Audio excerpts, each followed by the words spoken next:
27 minutes, cruising up to 29,000 feet. The weather, St. John's for arrival this morning. Winds are in the south at 20 gusts to 35 miles per hour. Current temperature is 16 degrees.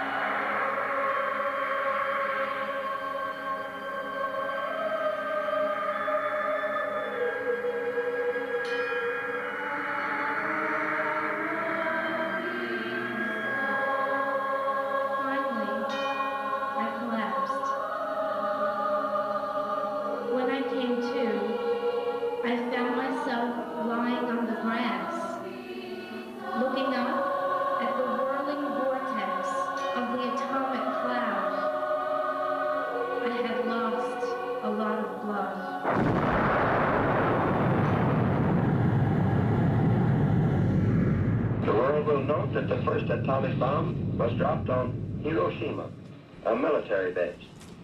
We won the race of discovery against the Germans. We have used it in order to shorten the agony of war, in order to save the lives of thousands and thousands of young Americans. We shall continue to use it until we completely destroy Japan's power to make war. That was the sound of an atomic blast, followed by President Harry S. Truman announcing to Americans that the first atomic bomb has been dropped. That was at Hiroshima 55 years ago. Today marks a different anniversary, the day the Americans dropped the second atomic bomb on the port city of Nagasaki. Jack Ford witnessed the horror from the camp where he was imprisoned for 3 years as a prisoner of war. 3 days earlier, Satsuko Nakamura Thurlow watched her home city of Hiroshima be obliterated by the first bomb. She lost family and friends. Today in St. John's, the two met for the first time. Setsuko and Jack came into our studio to tell their stories. I'm a survivor in Nagasaki. This is the very day that the bomb was dropped in Nagasaki, at 11 o'clock this morning. She's Hiroshima and I'm Nagasaki. And she felt that she should have a talk with me sometime. And she's talked to me many times on the phone, but she's never met me in person until yesterday. And I think it's wonderful for her to come down here and say hello to, not an old friend, mind you, certainly wasn't a friend, but a comrade, because we were there together. We were enemies when this happened 55 years ago, but we can't afford to be in that relationship. I want to be friends. Mr. Ford, perhaps you could start by telling us what you were doing in Nagasaki. Well, I was taken prisoner of war after the fall of Singapore and Sumatra and Java. And then from Java, I was taken to Nagasaki, Japan in December 1942. And I was working in the dockyard with the Mitsubishi people up till they dropped the bomb, which was 2 years and 9 months. This is our prison camp right here. We walked down to the dockyard. And when they dropped, this is Nagasaki right here. And when the bomb dropped, I was working right here in the end of the dock, operating the guillotine, with a roof over my head. And of course the roof came down. I could see Nagasaki quite clearly. There were a group of prisoners of war in our camp, perhaps when the war ended, about 600 to 800 people. And it was just another day in our life. We had been hoping and praying for the war to come to an end because we'd been prisoners of war for nearly 3 years and 7 months. And that's a long time out of a young man's life. The best years of our lives, actually, 22, 23, 24, 25. When we got back to camp that night, this end of the building was blown completely out from the blast. That was completely on the ground. So from the blast over here, we were in between. The end was gone entirely. At 11 o'clock or 2 minutes after 11, I was about to go for a bucket of tea from the guillotine. And suddenly, I looked towards Nagasaki, and I felt the intense heat and the blast, and I watched the mushroom. And of course, the first thought came to me, as all other people that were there, this must be the end of the world. Setsuko, you were a young girl when the first atomic bomb destroyed your city in Hiroshima. What are your memories of that day? I saw the bluish-white flash throughout the window, and I had the sensation of floating in the air. And that's the end of my memory. By the time I came out, the building was on fire. That meant Most of my classmates were all burned to death alive. And it was very dark, although it was in the morning. It was like twilight because of all the soot and the particles and smoke and the mushroom cloud. As my eyes got used to this darkness, I began to see moving objects, and they were survivors. They looked like ghosts. They were slowly shuffling from the center part of the city.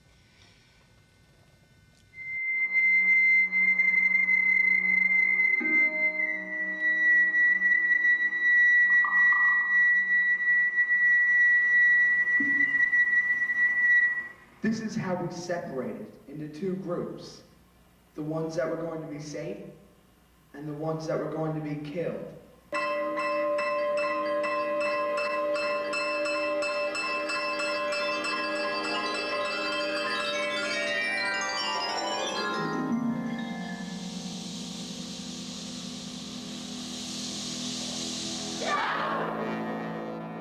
The way they looked, they were blackened and burned, and some were beginning to swell ready. Hair was burned, and the hair was just standing up toward the sky, and the skins were peeling, flesh was hanging from their bones, and the parts of the body mutilated.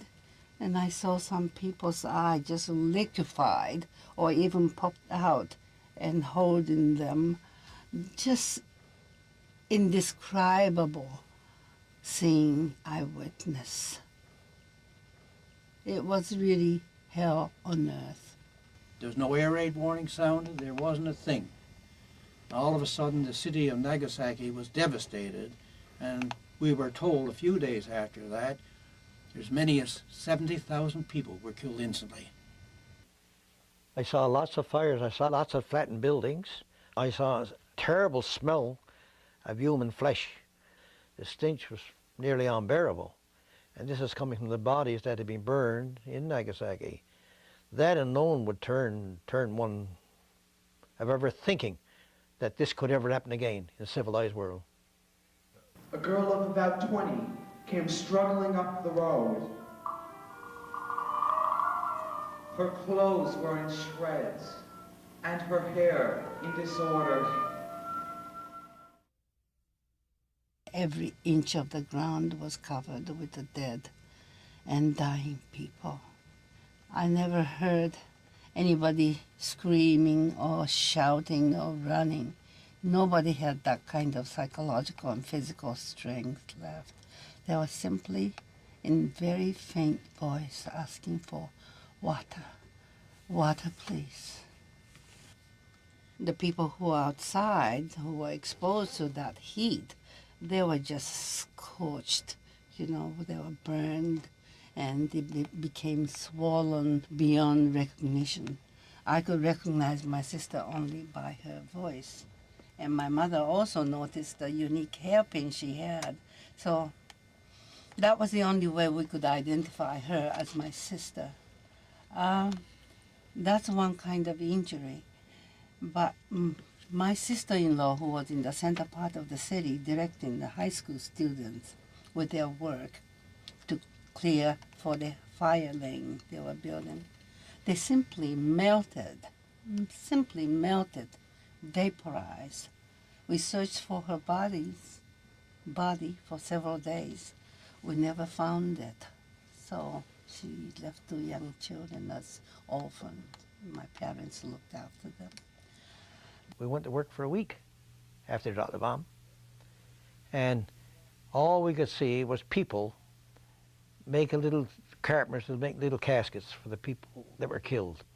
There were literally dozens of people coming from Nagasaki, because they had a ferry running from where we were to Nagasaki, and they were bringing over patients to go in the hospital. We had a little hospital on the island, and I'd see them going back and forth on this stretcher, and they'd be burned just like a piece of raw beef, and screeching. And there was a lot of that went on. We saw a lot of that. But the most unique kind of problem, a medical problem, atomic bomb cause, is the mysterious effect of radiation. Because my uncle and aunt looked all right. They had no external injury. But a couple of weeks later, they started vomiting and became sick. And my parents went and looked after them until their death. According to my mother, they looked all right outside. They had purple spots all over the body. And she said that their internal organs seemed to be rotting, dissolving, and coming out in a thick black liquid.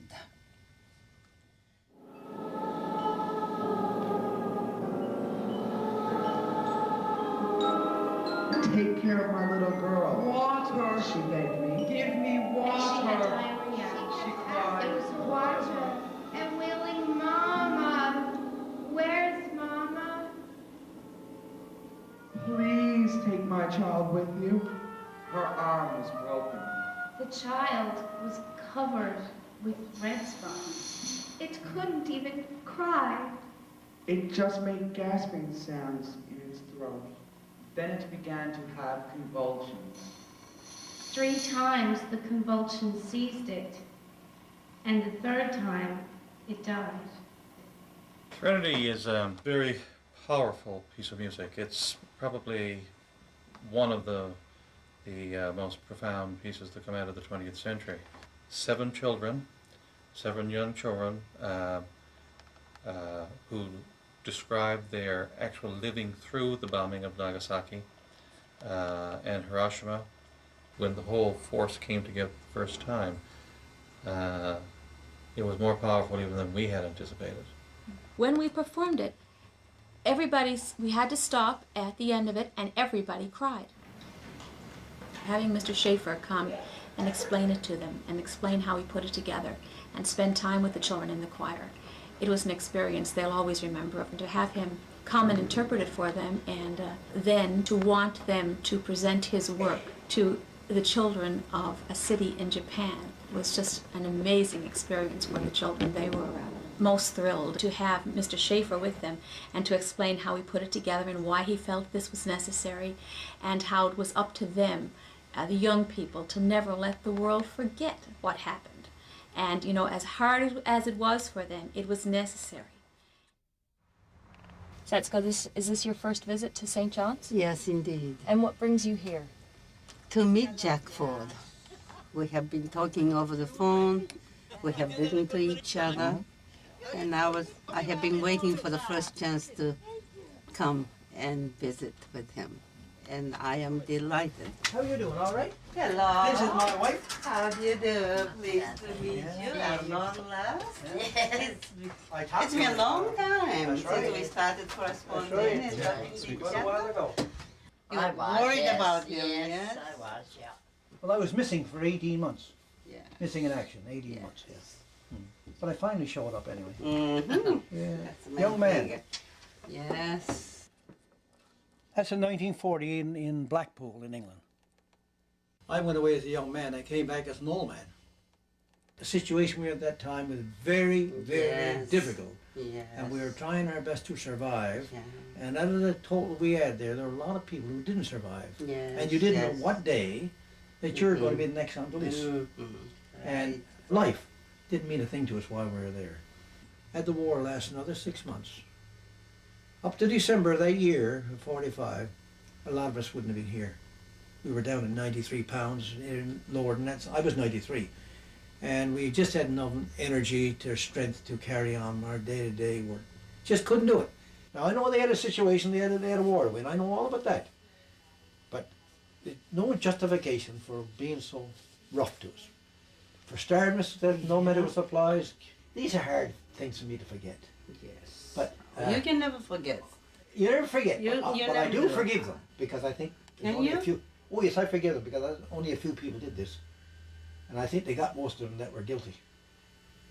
I think they got most of them were guilty. For years, I never talked to anybody about it. Not a word. Yeah. I would love to have gone to Nagasaki. I'd love to go back and see where I worked in the dockyard. I'd like being there for the thing, but it's too late in life now, see. Why did you say that? Well, I know you have a well, sick I got a sick, wife. I can't leave her. No. I left her the other day and she had an angina attack. She had to get dear. somebody called. I When I see. got home, there's somebody here. I'd only gone 10 minutes. Mm-hmm. She was in bad state when I got home. I see. So I couldn't leave her. I can't leave her anywhere. Mm-hmm. And in addition to that, I'm fit to travel. At my age, I'm fit to travel. I can go anywhere. You look at Yeah. yes. But I couldn't take her. I can't take her out of No, town no, unless I'm in no, reach no. of a hospital. I You know. wouldn't recommend that. She lives on a handful of pills every day. Margaret, what are you taking in pills I a day see. now, Margaret? Right? How many pills are you taking a day? How many? For one person. On all these. I have to take two that one, and two that one, two that one, one of that one, three of that one, and three of that one. Oh, what are these for? Just for heart? Heart And blood pressure. Yeah. Oh. Oh. Yeah. Can't get my blood pressure down. Blood pressure 210, 200? But I don't worry about it, see?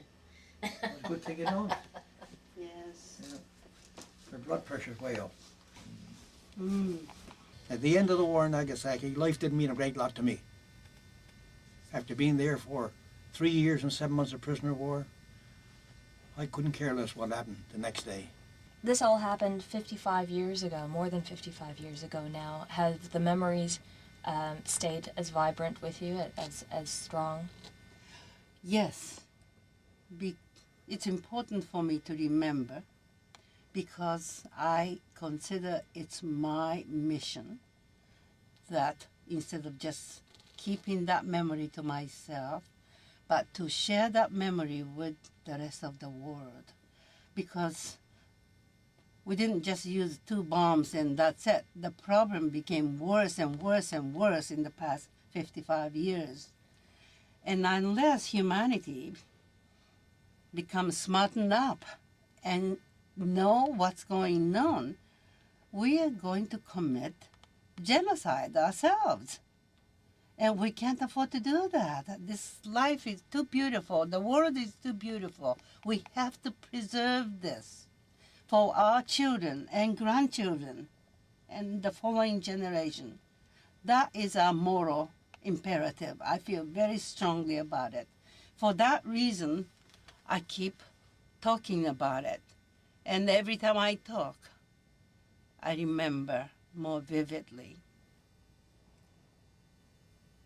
Canada has listened to our voice, and the Canadian government as a whole has said no to United States, which is hoping to build the National Missile Defense Program. Not just Canada, but many of the European countries are saying, no, this is insane. This is illusion. So, I'm proud to be Canadian. Unfortunately, some people are enlightened and informed on this issue, but the majority of people are sleepwalking. So our job is to tell them, come on, wake up. Stop sleepwalking.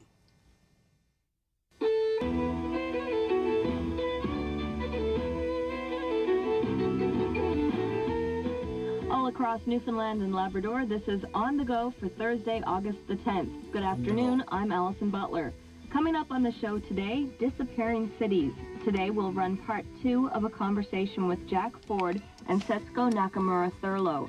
Yesterday they recalled their memories of the destruction of Hiroshima and Nagasaki by atomic bombs. Today they'll talk about the future and what the world should have learned from that devastation. The atomic bombs that I saw in Nagasaki, I didn't see them on Hiroshima. If there's ever another nuclear war, the world can be destroyed in a very short time. There's no question about that at all. You can destroy the world in a matter of moments by pressing the wrong button. And obviously no one wants to see that, but it can happen. North Korea had a missile. And as far as I'm concerned, there's no place for them. How do we eliminate them? I don't know. But like our friend here said, And I'm very pleased that you came here to visit me. It's a pleasure. And I'll remember it for a long time. But having said that, war is not comfortable in anybody's books. If we saw some of the weapons they got today, which is 10 times as powerful as the fat man in Nagasaki and the small man on Hiroshima, just think what it could do with the world and people, with the flesh hanging off them, bleeding all over the place. And I saw many of bodies like that. Do you think that I can tolerate that? Do you think I like that? No, I didn't like it, not even if they were Japanese, and they were my enemy at that time. I certainly didn't like it, and I still don't like it to this very day. And I certainly hope, let's be common sense, and abolish nuclear arms and atomic weapons, and let's try to spend our money in a more peaceful and humane society. I think our friend here will confer with that too. You got to agree with that's what our aim is. Whether we'll have any success or not, we're not sure. But if we don't talk, we'll never have any success, that's for sure. John Ford, is this the first time that you've met a survivor from Hiroshima? This is the first occasion that I have met a survivor from Hiroshima or Nagasaki. I've never had the opportunity to meet anyone that actually survived the prison life in Japan. Not mentioning atomic bomb, it's the first time I've ever mentioned or seen anybody and had the opportunity to talk to someone about it.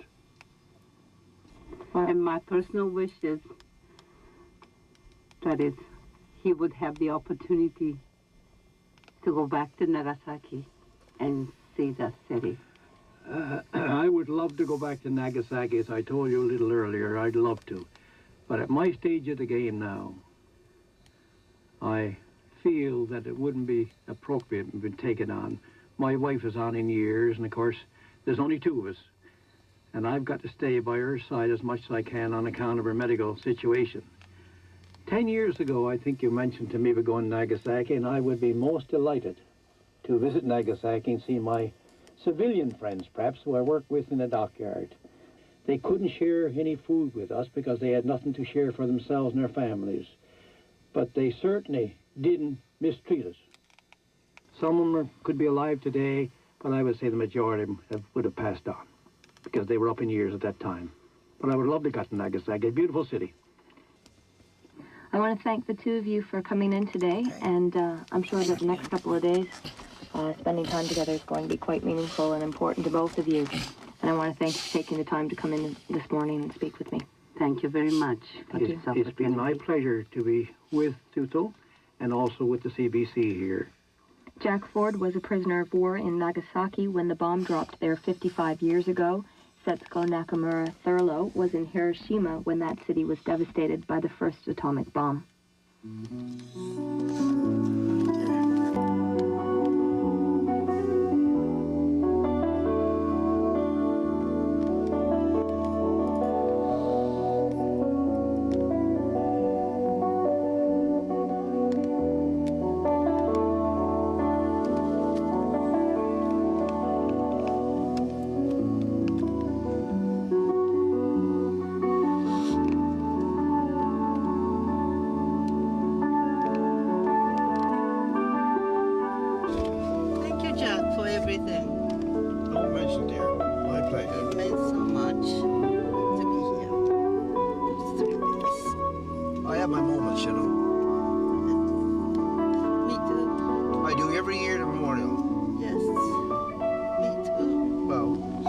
I can do about it. Right.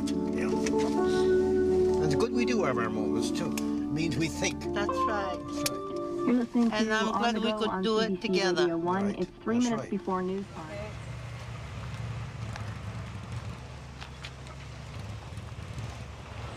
You see, these are people who died during the war, 45, 44, 45, 46.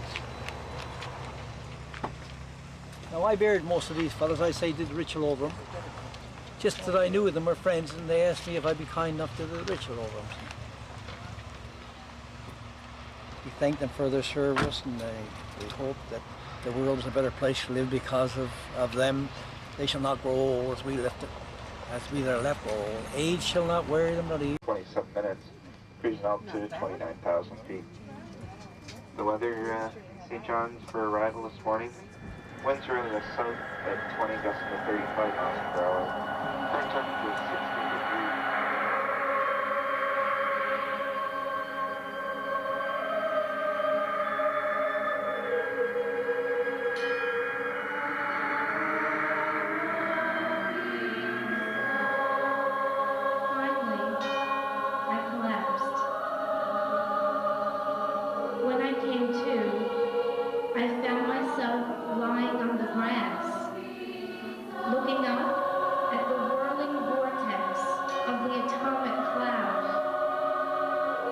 her to come down here and say hello to, not an old friend, mind you, certainly wasn't a friend, but a comrade, because we were there together. We were enemies when this happened 55 years ago, but we can't afford to be in that relationship. I want to be friends. Mr. Ford, perhaps you could start by telling us what you were doing in Nagasaki. Well, I was taken prisoner of war after the fall of Singapore and Sumatra and Java.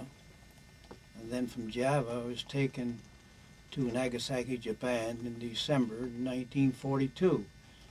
And I was working in the dockyard with the Mitsubishi people up till they dropped the bomb, which was 2 years and 9 months. This is our prison camp right here. We walked down to the dockyard. And when they dropped, this is Nagasaki right here. And when the bomb dropped, I was working right here in the end of the dock, operating the guillotine, with a roof over my head. And of course the roof came down. I could see Nagasaki quite clearly. There were a group of prisoners of war in our camp, perhaps when the war ended, about 600 to 800 people. And it was just another day in our life. We had been hoping and praying for the war to come to an end, because we'd been prisoners of war for nearly 3 years and 7 months. And that's a long time out of a young man's life. The best years of our lives, actually, 22. The day the Americans dropped the second atomic bomb on the port city of Nagasaki. Jack Ford witnessed the horror from the camp where he was imprisoned for 3 years as a prisoner of war. 3 days earlier, Satsuko Nakamura Thurlow watched her home city of Hiroshima be obliterated by the first bomb. She lost family and friends. Today in St. John's, the two met for the first time. Satsuko and Jack came into our studio to tell their stories. I'm a survivor in Nagasaki. This is the very day that the bomb was dropped in Nagasaki, at 11 o'clock this morning. She's Hiroshima and I'm Nagasaki. And she felt that she should have a talk with me sometime. And she's talked to me many times on the phone, but she's never met me in person until yesterday. And I think it's wonderful. They had lost a lot of blood.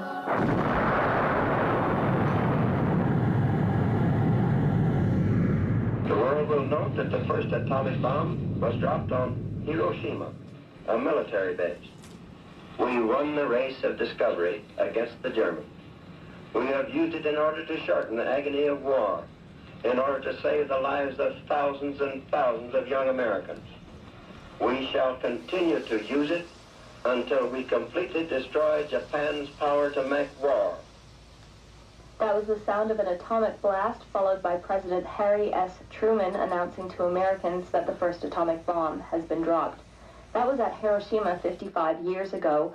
Today marks a different anniversary.